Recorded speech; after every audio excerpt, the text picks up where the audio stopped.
สบายดีพี่น้องพอกันอยู่ป่าพี่น้องเอ้ยผู้ใดเข้ามาก็ฝากเป็นกำลังใจในเด้อโดยหมักในการตับส้มคลิปแบบสบายๆเงียบๆอยู่ตามป่าวันนี้ก็ออกล่าน้องคือเก่าไปหน่อยมื้อน่ะก็ถือว่าเปิดฉากได้บ่ฟ้าวเนาะ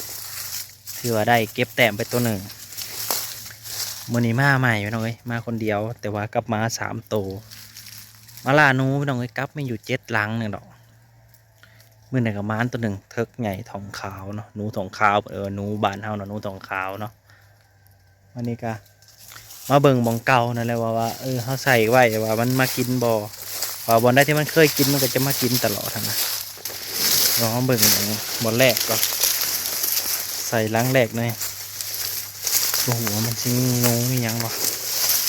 มียังมาเก็ตมากินอยู่บ่เบิ่งก่อนพี่น้องบุป่าได้มาบุป่ามาได้เป็นว่า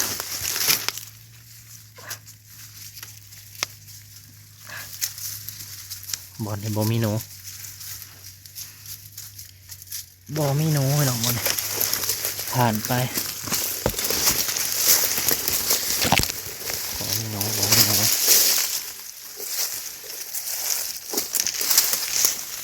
บุป่าหน่อยบุป่าผาดงธรรมศาสตร์เนาะธรรมศาสตร์พี่น้องธรรมศาสตร์ยามแรงหาอยู่หากินฝากเป็นกำลังใจในเด้อพี่น้องเด้อฝากเป็นกำลังใจกดไลค์กดรับชมคลิปให้แน่เหมือนกับทีมงานลูกสมุน1 โตไปให้ดูเลยเพียนตัวเดียวนะปีที่แล้วได้เลย2 โตพี่น้องปีนี้มาแต่แรกมันบกกินแล้วกับบอลันพร้อมเลยมาใหม่อีก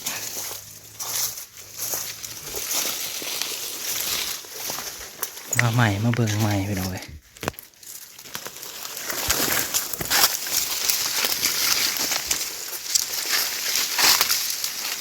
เบิ่งดูเนาะเรียบร้อยไปเนาะกินเบิดเลยไปหน่อยกินเบิดมาหรอกนี่กินเบิดนี่แบบนี้มันเป็นตามี่เนี่ยเพราะว่าเอามารอบก่อนนะมันยังบ่ทันแลนแต่ว่ามารอบนี้มันแลนมันกินเบิดแล้วนี่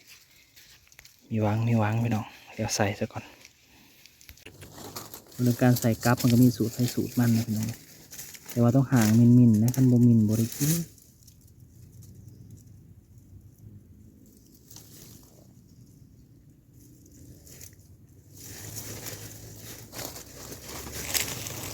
มันต้องมินนะพี่น้อง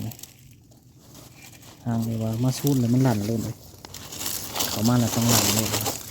มันต้องขนาดนั้นไม่ใช่แหละโอ้ยเสียงคอยจะเขากินเด้อจะคอยจะห้องเลยคอยลูกร้านม้าได้เลยมารอบ2มารอบแรกบ่มียังมากินเลยมารอบ2มื้อนี้มาแต่เว้นนี่แหละตัวเขาต้องห้าไว้ใหม่มาปกวันไว้ปกไว้หรือว่าพางเนาะบ่ให้มันเห็นต้องพางเนี่ยจังน้อย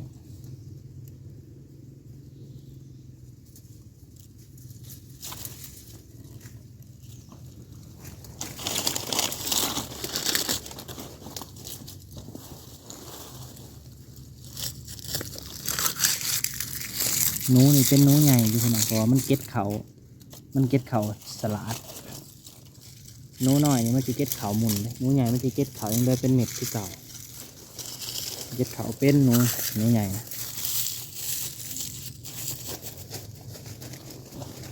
นี่คือวิธีสีดของวัยรุ่นในหยกก่อนเลยน้องที่ว่าคำมาหาอยู่หากินฮะเด็ประมาณนี้ย่างว่าเขาองเฮียนนะเฮากะนี่นั่นนี่แหละ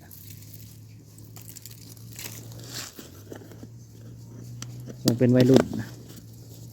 หาอยู่หากินคำมาเลยจ้ะพากันชวนหมูไปใส่กั๊บมาดิใส่กับดักโนก็จะเป็นประมาณนี้เห็นป่ะพี่น้องนี่ข้าวเปลือกผสมห้ำเด็ดหล่อมันเข้ามาไปหลัง ไปต่อพี่น้องนี่ล้างนี่ล้างแรกเนาะรอรุ่นมืออื่นเศร้ารอรุ่นน้ำกันพี่น้องนี่ทางมันจะมีค้อนใหม่ใหญ่มันจะมีโกนอยู่ตรงเห็นบ่นี่แหละโกนตรงนี้แหละโอเคไปเบิ่งนี่พี่น้องใส่ไว้มือนะโอ้สิมีโนหรือบ่มีแต่มาย้ายเขาไว้มือนะมาเบิ่งก่อนมีอยู่บ่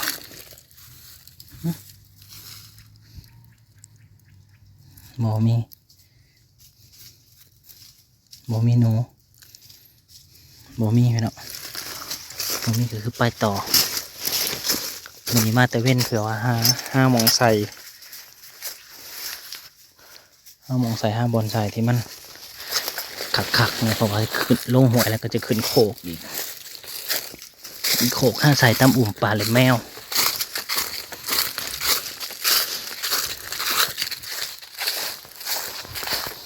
วิถีชีวิตเนาะพี่น้องได้กระฝากเป็นกำลังใจในเด้อมันบ่ค่อยมีแล้ว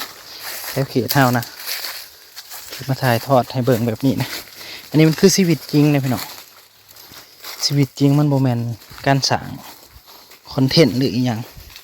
มันคือชีวิตจริงของชาวบ้านคนที่ยังอยู่ในบ้านกูเมื่อนี่บ่ได้ไปทำงานอยู่ไกลก็หากินแบบนี้น้ำนูใส่หนูใส่เป็ดกบใส่นั่นใส่นี่เนาะนั่นแหละมันคือวิถีชีวิตมาไต่ขัวตัวเก่าแล้วพี่น้องเอ้ยทีมเฮามา3 โต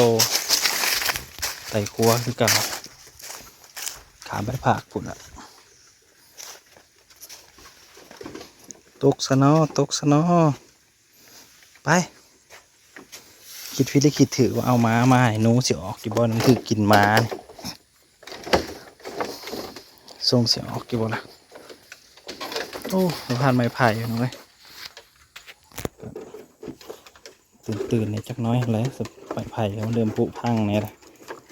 มันก็ยังทนอยู่เนาะ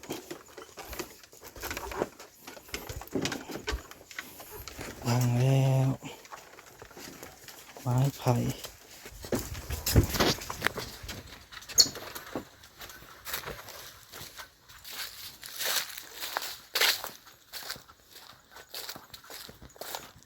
ถึงต้นไม้ใหญ่ต้นนี้ก่อนมาใส่ไว้มือนะบ่เห็นมากินมาเจาะเบิ่งอีกถ้ามันกินกระหางต่อให้เนาะวันนี้วันนั้นมันเคยกินมันก็ต้องมาอยู่แล้วหลังที่3ไปหน่อยหางมันยังเลือกกับ4 หลังไปต่อพี่น้อง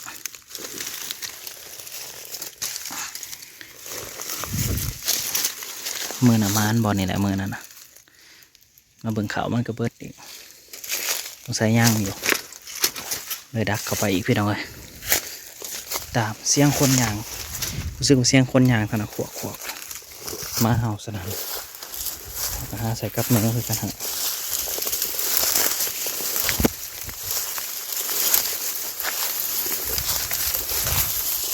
ไปก็หาอยู่หากินด้วยกันพี่น้องเลย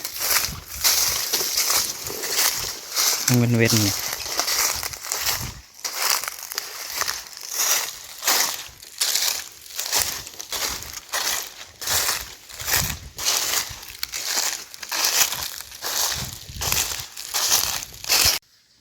ใส่แล้ว4 หลังพี่น้อง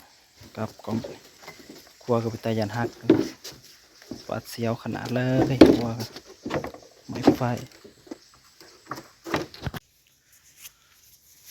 กินว่าเดี๋ยวแมวไปหน่อยนี่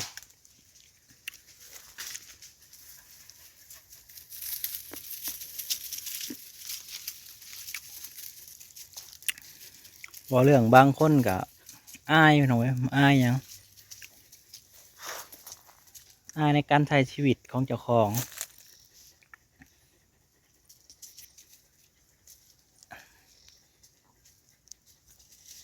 สำหรับเฮาแล้วบ่เคยอายดอกใช้ชีวิตของเฮามันเป็นแบบนี้มันสบายใจอ่ะใส่ชีวิตใส่ไปเป็นยังต้องอายบ่จำเป็นต้องอายเนาะชีวิตทอง อายว่ายันหัวบ้านเจ้าของจนบางคนมันบอกเกี่ยวกันดอกอยู่ที่ใจล้วนๆอยู่ที่ใจล้วนๆ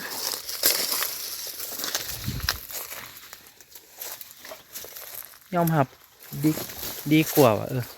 ยอมรับสภาพแบบว่า วิถีชีวิตบ้านเฮามันเป็นอะไรมันจำเป็นต้องไปอายดอกคือเฮาบ่มีคำว่าอายแล้วมันบ่มีกินจะอายไปเห็นยังเนาะ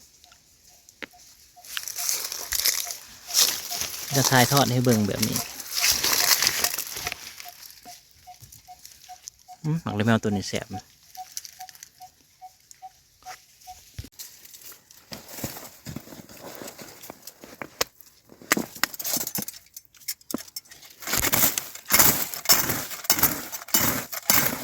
จะชอบดักน้ำกันเลยไปออกพี่โป๊ะรังนี้ก็อ่อนแท้หมุนป่าหมุนดงเนาะรังนี้มันกูหมูรังเลือดเต็มเลยหมุนป่าต้นนะเราเบิ่งตอนใส่แล้วเนาะหางมันอันตรายแข็งอันตรายที่สุดคือตอนหางเลยเนาะ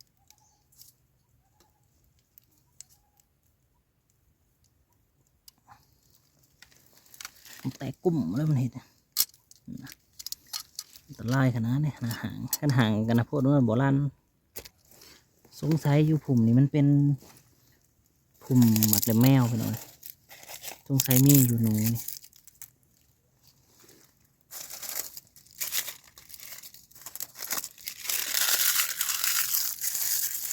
แค่สงสัยสิเลยใส่หางแล้วก็ต้องหาแนวมาพางหรือว่าปกไว้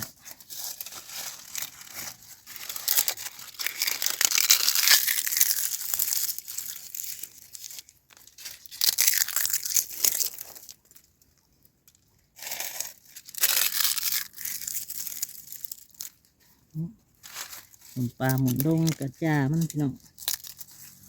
มันคือความสุขเนาะมันคือวิถีชีวิตหมุนเท่ากับหมุนเพราะว่าหมุนมาแต่น้อยจนใหญ่แล้วจนเข่งข้นแล้ว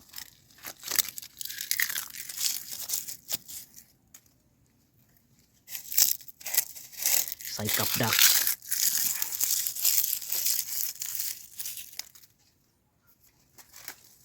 นี่ใส่ไปเลยพี่น้อง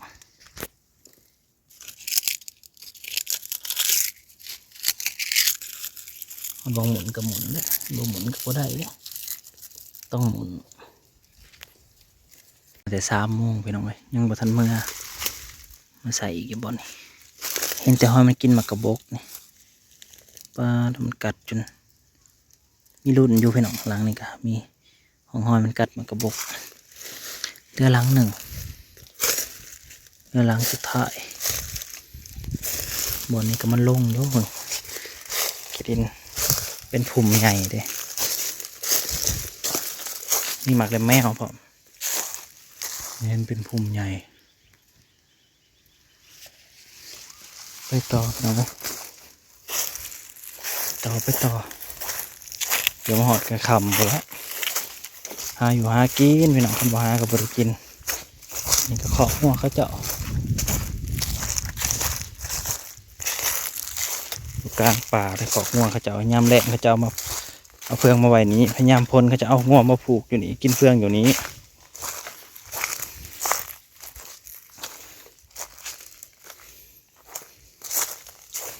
มาหอดท้องหน้าเลยพี่น้องเลยจนเหย่าเลยเด้ออยากกินข้าวเลยหิวข้าวแห้งบางเทียงกินข้าวน้อยเดียวนึงขึ้นไปก้อยนู้ให้สร้างกินข้าวน้อยเดียว